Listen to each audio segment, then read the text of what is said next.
Bonjour à toutes et à tous, bienvenue à cette chronique du monde après. Un monde après qui est pris par une folie de la destruction, hein. Nous avons des déboulonneurs maintenant qui souhaitent, qui rêvent de déboulonner les statues de Colbert, Federer, de Gallieni. Ici au Maroc, on me dit qu'on veut déboulonner la statue qu'il y aurait une pétition pour déboulonner la statue de Lyoté. J'en passe, on a dégradé la statue de Gaulle. Certains veulent s'en prendre même à Voltaire.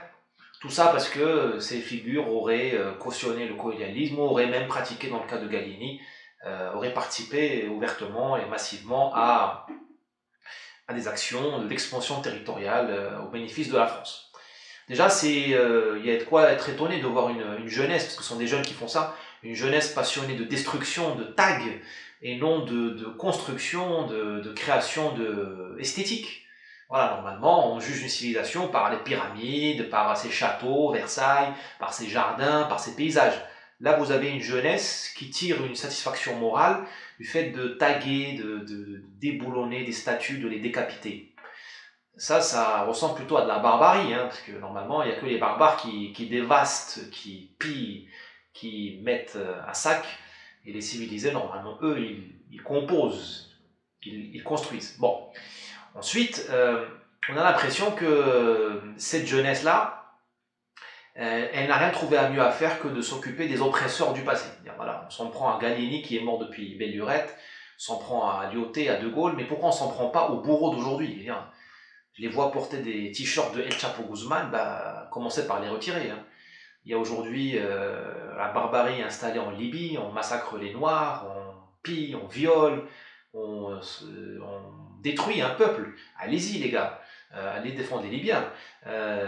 Monsieur Sarkozy, Monsieur Cameron ont bombardé illégalement la Libye et participé à l'installation de la barbarie en Libye. Eh bien, allez-y, allez vous en prendre à ces figures-là. Je sais pas, moi, faites-leur des procès. Au lieu de vous en prendre à Lyoté ou à De Gaulle ou à Federer, voilà, qui eux ne risquent pas de vous mordre parce qu'ils sont morts. Prenez-vous-en aux puissants d'aujourd'hui. Voilà, je comprends pas cette jeunesse en mal d'un combat, voilà, en mal de combat qui va chercher dans son propre passé pour essayer de se donner bonne conscience. Autre chose, est-ce qu'on a demandé leur avis aux Africains? En général, on ne demande pas trop l'avis aux Africains. C'est quand même les premiers concernés. Est-ce que les Africains sont vraiment passionnés de repentance est-ce qu'ils veulent que les Français s'agenouillent et déboulonnent leur statut? Je pense pas. J'en suis même sûr. L'Afrique n'a pas le temps pour la repentance. L'Afrique n'a pas besoin de repentance. Elle est occupée à vivre le présent, préparer le futur. Bon sang, l'Afrique connaît une énorme expansion démographique. Elle voit que la mondialisation se rebiffe, qu'elle se recroqueville. Elle voit que la Chine a pris les meilleures places. La Chine est devenue l'unique usine du monde. Elle ne laisse plus personne devenir elle ne permet plus à personne de devenir une grande puissance industrielle parce qu'elle produit bien et pas cher. Donc l'Afrique, elle voit que la Chine la pousse vers les industries de l'extraction, des mines, l'agriculture, des commodities, et elle a besoin, la Chine, sans le vouloir, la Chine défend ses intérêts, elle gâche les chances de l'Afrique d'exister dans le commerce mondial et pourquoi pas de s'industrialiser. C'est ça le problème de l'Afrique aujourd'hui. Les Africains, ils n'ont pas demandé aux Français de s'agenouiller, aux Britanniques de s'agenouiller, de leur dire merci, de leur dire pardonnez-nous, voilà. Les Africains, si on daignait les écouter, les inviter à s'asseoir autour de la table, ben, ils vous diraient, nous les gars, foutez-nous la paix avec vos histoires de repentance, nous on veut aller de l'avant. L'Afrique n'a pas besoin de partenaires qui sont agenouillés, qui sont à genoux. Elle a besoin de partenaires qui sont fiers, qui sont orgueilleux et qui veulent aller de l'avant. Normalement, quand on regarde ses chaussures constamment en faisant contrition, normalement on n'avance pas très loin. Et l'Afrique a besoin de gens qui avancent très loin et qui rêvent avec elle, parce qu'elle a des problèmes immenses. Et c'est peut-être sa dernière chance de devenir un continent qui compte. Voilà. C'est ça le véritable enjeu. De toute façon, les Africains, ils ont répondu en 1960, dans les années 60, aux questions ils ont soldé, il y a 60 ans, le colonialisme, ils nous ont donné les réponses que nous feignons d'ignorer. Ils assument le colonialisme, puisqu'ils assument la langue française. Si la colonisation française était tellement terrible, si Gallieni, Federer étaient des bourreaux de l'Afrique, eh bien la première chose qu'auraient fait les Africains, c'était de réhabiliter les langues Hausa, les langues Peul. Hors du Congo, à Dakar, on parle français. Voilà. Si les Africains avaient été traumatisés à ce point-là par la colonisation, ben, ils auraient dénoncé les frontières laissées par les Français. Or, ils vivent avec. Ils savent très bien qu'on n'aurait pas pu faire mieux. On voit les frontières de l'Afrique, elles sont comme ça, sont rectilignes. Ils ont dit oui, vous avez vu, c'est l'arbitraire colonial. Mais allez-y, vous, dessinez les frontières entre des ethnies qui sont nomades, qui ont des zones tampons désertiques entre elles. Allez-y, vous, dessinez des frontières autour du lac Tchad. Vous voyez Boko Haram? Vous voyez le mal qu'ont les Nigérians à gérer Boko Haram? Parce qu'elles se baladent là-dedans, parce qu'il y a des univers ethniques en Afrique. Regardez la Côte d'Ivoire, il y a combien d'ethnies en Côte d'Ivoire?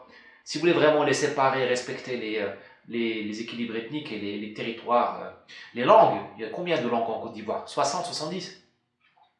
Bien, vous allez faire des bons tout ce temps. Donc finalement, les Français ils ont fait ce qu'ils ont pu, et les Africains, des années 60-70, même Thomas Sankara, même Houphouët Boigny, même Sédar Senghor, donc je ne parle pas de petits joueurs, je parle de grands monsieur, eh ben, ils ont accepté les frontières telles quelles, et ils ont travaillé avec. Bon, il y a eu des guerres depuis, souvent pour des problèmes frontaliers, mais est-ce qu'il n'y avait pas de guerre avant en Afrique? Vous croyez que l'Afrique avant c'était des enfants, des anges? Non, l'Africain n'a jamais été un ange. Comme personne sur Terre n'est un ange, les anges sont au ciel. Il y a eu des guerres en Afrique depuis toujours, comme il y a eu des guerres en Asie, en Bosnie, en Russie, en France et autres. Voilà, donc les Africains, eux, ils ont donné les réponses. Il n'y a qu'une génération maintenant de Français qui est en panne d'idées, en panne de combat, qui ne veut plus changer le présent, qui est en train de se faire du mal sur des choses du passé. Alors on nous dit la colonisation, Gallieni a détruit, il a tué à Madagascar. Bien sûr, évidemment, évidemment, il ne faut pas en être fier. Je suis d'accord. Mais Gallieni aussi, il a amené la paix civile à Madagascar. Il faut savoir ce qu'était Madagascar au 19e.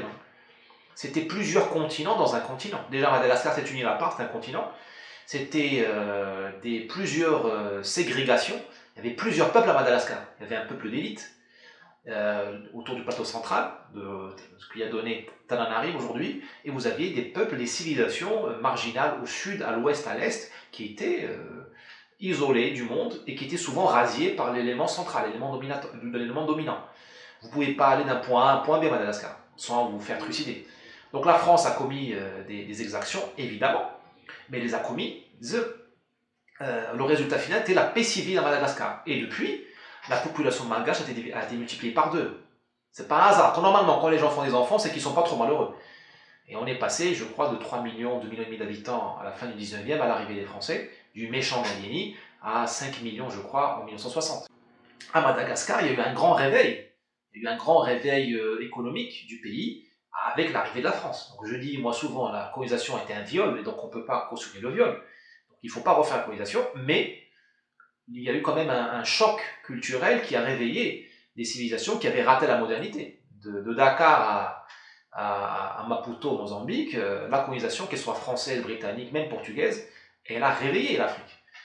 Ou pareil au Maghreb, je veux dire, si on n'aurait pas été colonisé, on n'aurait pas donné les droits aux femmes, il ne faut pas rêver. Ou les pays arabes qui n'ont pas été colonisés par les Occidentaux, allez voir la condition féminine dedans, vous allez voir que c'est pas la joie. Donc il faut savoir nuancer le bilan de la colonisation et cesser d'ouvrir les blessures du passé. Parce que si on ouvre les blessures du passé, il faut le faire de manière intégrale. Il faudra m'expliquer pourquoi les Malgaches, une fois que les Français sont partis, ils ont immigré en masse en France. Pourquoi les Sénégalais ont immigré en masse en France. Pourquoi les Marocains ont immigré en masse en France. Si la colonisation française avait été ce traumatisme-là, celui qu'on nous décrit aujourd'hui, les Africains, les Arabes n'auraient pas immigré en France, ils seraient partis ailleurs. Est-ce que vous trouvez, vous, beaucoup d'Algériens qui immigrent en Turquie? Donc si les gens du Sud s'installent en France, c'est que la colonisation n'a pas été ce qu'on nous dit. Ensuite, je vous dis qu'il faut ouvrir les blessures du passé de manière intégrale, si on veut être sérieux, et il faut être sérieux, il faut dire qui a colonisé Madagascar. Ce sont les Français, pas seulement. Ils étaient secondés par des forces coloniales venues d'Afrique, voire d'Algérie. Gallieni, il n'était pas tout seul, hein. Le Mali n'a pas été colonisé par des Français, ce sont les soldats sénégalais qui ont colonisé le Mali, et ainsi de suite. Nous, au Maroc, nous avions des bataillons sénégalais autour des grandes villes pour mater la population en cas de rébellion. Nous avions des soldats algériens à Taza. C'est la réalité. Le peuple algérien, quand il a fait sa guerre contre de libération, il a vu face à lui des troupes coloniales noires. Alors, est-ce que vous voulez vraiment réveiller ces blessures-là? Est-ce que vous voulez vraiment ruiner l'Union africaine qui se met en place de manière difficile, en rappelant aux uns aux autres leurs responsabilités. Moi, je ne pense pas que ce soit une bonne idée. Derrière tout ça, derrière la question de la colonisation, il y a l'idée de la violence. Et là, c'est un vrai débat. Ça, c'est le vrai débat. C'est que faire de la violence? Est-ce que nous avons le droit d'utiliser la violence? Parce que Gallieni, il a utilisé la violence pour le bénéfice de la France. Il répondait aux ordres de la République française, qui était notamment gouvernée par le bloc des gauches. Des gens comme Jules Ferry, Clémenceau et autres. Donc, c'était pas Gengis Khan.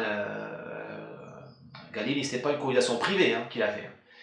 Donc il a fait la violence parce que c'est ce qui s'imposait pour obtenir le but politique, la mission qui lui était donnée par les autorités civiles élues par les Français. La question c'est ça, est-ce qu'on a le droit d'utiliser la violence? Très bonne question, j'ai pas la réponse. Je vais être très sincère avec vous. Moi ce que je vois c'est que seul le peuple français est interdit d'utiliser la violence. On ne déboulonne que les conquérants français. Personne ne veut déboulonner les conquérants arabes qui ont conquis le Maghreb au 8e siècle et jusqu'au 12e. Personne ne veut déboulonner Atatürk, qui a quand même fait pas mal d'exactions. Personne ne veut obliger les Turcs à demander pardon aux Arméniens. Personne. Personne n'intime à Erdogan de déboulonner les instituts militaires turcs qui ont quand même eux, pour le coup, ils ont du sang sur les mains, parce que ce qu'ils ont fait en Arménie, c'était pas la joie. Personne ne demande aux Kurdes, les saints d'aujourd'hui, les Kurdes, les anges du Moyen-Orient, personne ne leur demande de demander pardon aux Arméniens qu'ils ont mangé à la cuillère dans le sillage des armées turques au début du XXe siècle. Personne ne s'avise de le faire. Il n'y a que les Français, et en général l'Europe de l'Ouest, voire les Américains, qui sont intimés d'abandonner la violence. On leur dit, vous devez exister en tant que peuple, en tant que civilisation, vous n'avez pas le droit de mettre la violence.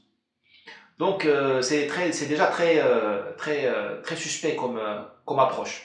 Ensuite, est-ce qu'on peut interdire la violence à des peuples opprimés? En Algérie, les Algériens ont eu raison, à mon humble avis, d'utiliser la violence contre la France, entre 54 et 62. S'ils avaient été gentils et s'ils faisaient des marches pacifiques ou des nuits debout, l'Algérie serait encore une colonie française. Voilà, donc même moi qui suis pas du tout un fanatique du FLN, je dois dire qu'ils avaient raison de prendre des armes. Après, le problème, c'est le degré de violence. Est-ce qu'ils avaient raison de faire exploser les jambes, de faire exploser les cafés à Alger, quitte à couper les jambes des jeunes filles et de mutiler des bébés? Est-ce qu'ils avaient raison de mettre une bombe au casino de la Corniche, je crois, à Alger en 57? Est-ce que les gens du FLN avaient raison ce que je veux dire là est gore, est très, très dur. Est-ce qu'ils avaient raison de détriper des bébés? Il faut voir ce qui se passait dans les fermes des colons quand les colons avaient le malheur de tomber entre les mains des soldats du FLN. Il faut voir les femmes violées devant leurs enfants, les grands-mères violées devant leurs maris, les bébés, les crânes fracassés sur les baignoires. C'est ça la réalité aussi de la guerre d'Algérie. Est-ce qu'ils avaient le droit de le faire? Non. Même s'ils étaient menacés de mort, ils n'avaient pas le droit de faire ça. Donc nous approchons déjà l'idée de gradation dans la violence. Nous approchons l'idée de sanctuariser les femmes et les enfants. Nous commençons à voir que la violence qu'il y a des tabous à ne pas franchir. Le droit de la guerre a essayé de mettre un peu d'ordre là-dedans. On ne fait pas la guerre n'importe comment. Malheureusement, les guérillas s'en foutent du droit de la guerre et personne ne demande à la guérilla de respecter la Convention de Genève. Vous voyez que le sujet est très complexe. Le sujet est très... parce que la violence est notre sport favori. L'humanité a un hobby, c'est faire la guerre. Avec des drones ou avec des canifs, mais c'est faire la guerre depuis le début. Donc, encore une fois, on ne peut pas venir comme ça, du haut de ses 18 ans, et dire qu'on interdit la violence à la France seulement. Non, il faut soit on interdit la violence pour tout le monde, ce qui est impossible, soit on ferme sa gueule et on va étudier. Parce que cette génération d'aujourd'hui, elle n'a rien au compteur. Je veux dire, la génération de Gallieni, de Lyautey, de Faidherbe, elle a commis des exactions, certes, mais elle a laissé aux Français d'aujourd'hui qui ont 18 ans, elle leur a laissé un pays puissant, que même 30 ou 40 ans de détricotage progressiste n'ont pas réussi à mettre à terre. La France reste une puissance. C'est grâce au travail fait par les générations du passé. C'est pas les générations d'aujourd'hui qui écoutent du rap et roulent en skate et fument des joints qui ont fait la puissance française. J'exagère, bien sûr, je suis un peu dans le clivage, c'est pour aller vite. On fait une vidéo, on n'est pas en train de faire un article d'une encyclopédie, mais vous voyez bien ce que je veux dire. Il faut quand même respecter les aïeux parce qu'ils vous ont donné un pays magnifique. Faites d'abord une vie vertueuse, gagnez vos galons d'un point de vue moral et éthique, après vous aurez le droit de revisiter le passé. Je propose très humblement la notion de pardon. Puisque la violence, on ne peut pas s'en passer, moi je pense qu'on ne peut pas s'en passer de violence, et qu'on n'a pas la solution à l'équation de la violence, ni les religions, ni les humanistes, ni les droits de l'homme n'ont la solution pour soigner la violence humaine. Peut-être qu'il faut introduire la notion de pardon. La noblesse d'une civilisation, c'est aussi son pardon. Je demande aux Français aujourd'hui de se pardonner à eux-mêmes. Les exactions coloniales, de se les pardonner, cesser de se mutiler. Et je demande au peuple de se pardonner entre eux, parce que sinon on va rester prisonnier du passé, on n'ira pas vers l'avant et on va laisser passer devant nous la chance de punir les bourreaux d'aujourd'hui. Il y a des bourreaux aujourd'hui, les narcos, Daesh et tant d'autres au Sahel, et partout dans le monde. Il y a des méchants aujourd'hui, punissons-les, au lieu de perdre notre temps à nous étriper pour les violences du passé. Apprenons le pardon grandit. Et ne soyons pas dans la, comment dirais-je, dans le nombrilisme. Parce que vous avez chez cette jeunesse-là cette notion, c'est ce snobisme-là de dire, écoutez, les Arabes ne demandent pas pardon aux Noirs pour l'esclavage commis autour du Sahel, les Turcs ne demandent pas pardon aux Arméniens, personne ne demande pardon à personne, il n'y a que nous, les Français, qui demandons pardon pour nos violences du passé, réelles bien sûr. C'est du snobisme. C'est pour dire que les Français sont indépassables. Même dans l'art de se suicider, même dans l'art de se couper les veines, les Français seraient meilleurs que d'autres. Non. Stop au snobisme. Stop au luxe. L'ultime luxe maintenant, l'ultime frontière du luxe, c'est se maltraiter. Non.